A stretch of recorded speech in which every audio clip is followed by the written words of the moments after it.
everyone, today I'm going to do my May wrap up and June TBR.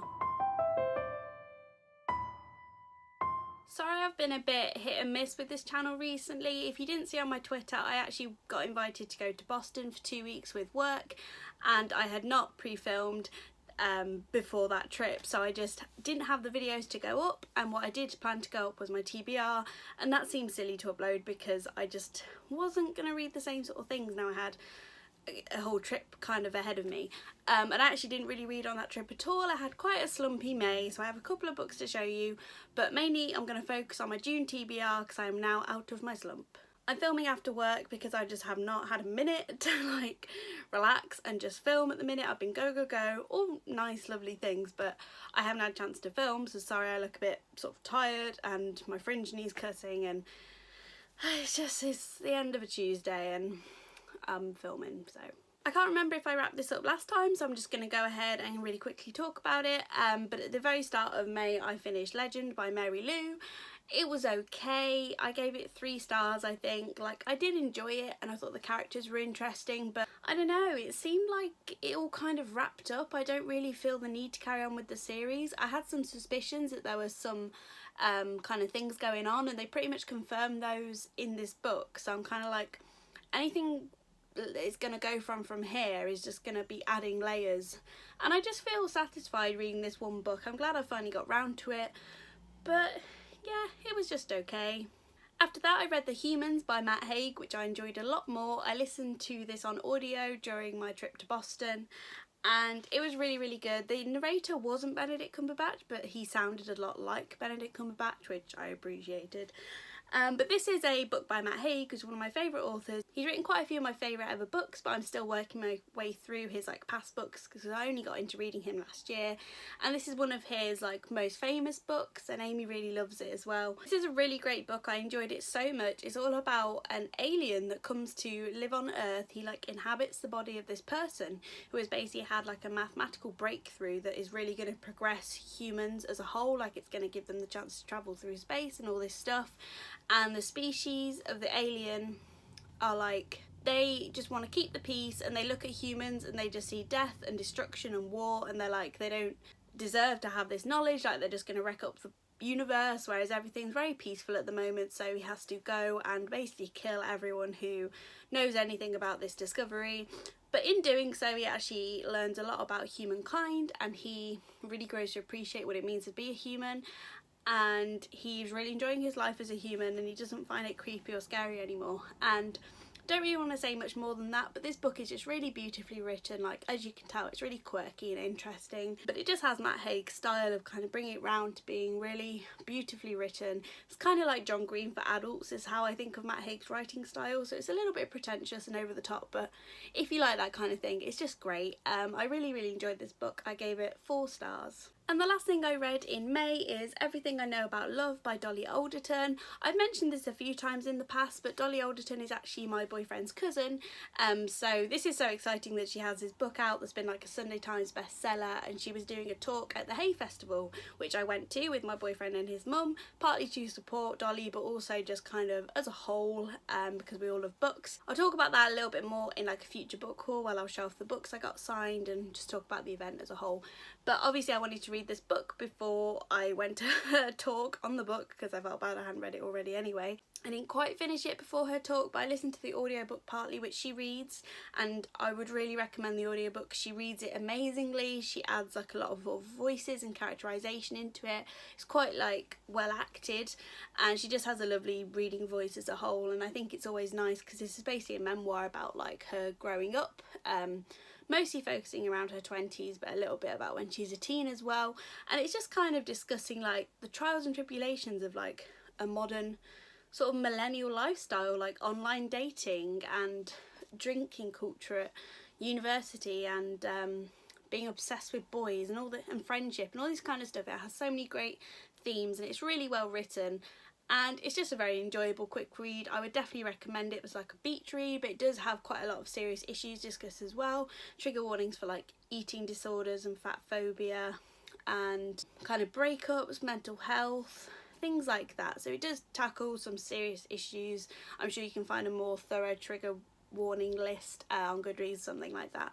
But yeah, I really enjoyed this book. I'd highly recommend it, and I'm not just saying that because she's related to my boyfriend. It is really good. So all the books I read in May, I don't think I hit my usual 1,000 page target at all. I don't think I did in April either, but I'm hoping June is going to make up for it, because going to a whole festival about books has like really perked me up and put me in the mood for reading, and I'm halfway through a lot of things. So I'm kind of working on finishing loads of stuff and kind of getting everything ticked off. The first one of those is A Court of Frost and Starlight, which I've left downstairs. I'm too lazy to go get it, so I have a picture. You all know what it looks like anyway. This is the novella to go along with the Court of Thorns and Roses trilogy by Sarah J Maas, and this bridges the gap between her first trilogy and the like upcoming second trilogy, which is about, I think, new characters. I think you find out in this novella who the characters are going to be, but I haven't finished it yet, so I don't know. I did try reading this as soon as it came out. I was really excited, but partly I was slumpy, but I also just really wasn't enjoying it. I'm still not loving it, to be honest. I'll probably do a video kind of review and discussion about it when I'm done. It's fine. It just feels like a Christmas book and there's nothing happening, and I just kind of don't know why it exists at the minute. It feels very pointless, but either way, I'm going to finish it. Some other things I want to quickly finish. I'm kind of in the mood to read lots of like quick, fast-paced, fun books, because I don't want to get slumpy again, so I just want to read a lot very quickly. So another thing I want to read is Private Peaceball by Michael Morpurgo. He's a children's author that I went to see at the Hay Festival, and his talk was so moving. He's an amazing speaker, and I'm like, if he speaks like that, then his books must be amazing, because I haven't actually read them as a kid, and this is one of his most famous, along with Warhorse. And you know, it's super short. I started like the first 10 pages in the car ride home before I got too tired.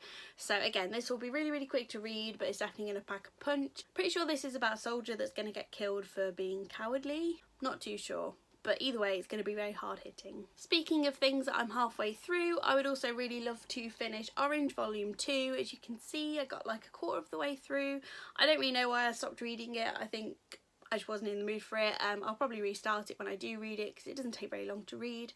I really enjoyed the first one. It's all about this group of friends, and it's kind of got this time travel element where the group of friends from the future are writing to their past selves saying that their friend kills himself, so they need to try and change certain events to try and make him happier, so he doesn't. So yeah, the first half was really good, and I want to finish it off this month because it won't take very long because it's manga. Now on to some of the more like exciting TBR that I've picked for the first time. I'm not just finishing off stuff I'd already started. The first one being Meddling Kids by Edgar Cantero. I'm like so excited about this book. I haven't heard anyone talk about it, but as you can tell from the title and the kind of images here, it's basically Scooby-Doo, which I love Scooby-Doo. I always did. It's about Blyton Summer Detective Club, and when they were younger, they solve like a big mystery, and then when they're this is like when they're a bit older, and I think one of the group has died or gone missing, and the rest of them are trying to find out what's happened to him. Seems like a really cool mystery with this kind of style to it, almost like Stranger Things or something like that. But yeah, it's basically Scooby-Doo, so I really hope I like this, because I'm very taken by the title and the cover.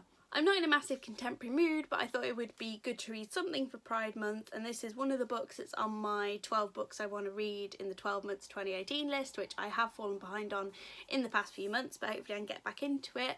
And that is Ramona Blue by Julie Murphy. I've been wanting to read this for ages, and I was dead excited when I finally bought the book, and what a surprise, I haven't got around to it yet. But hopefully I'll get around to it this month. I can't remember too much what it's about. I'm pretty sure it's a girl who identifies as a lesbian, and she's pretty like set in her identity.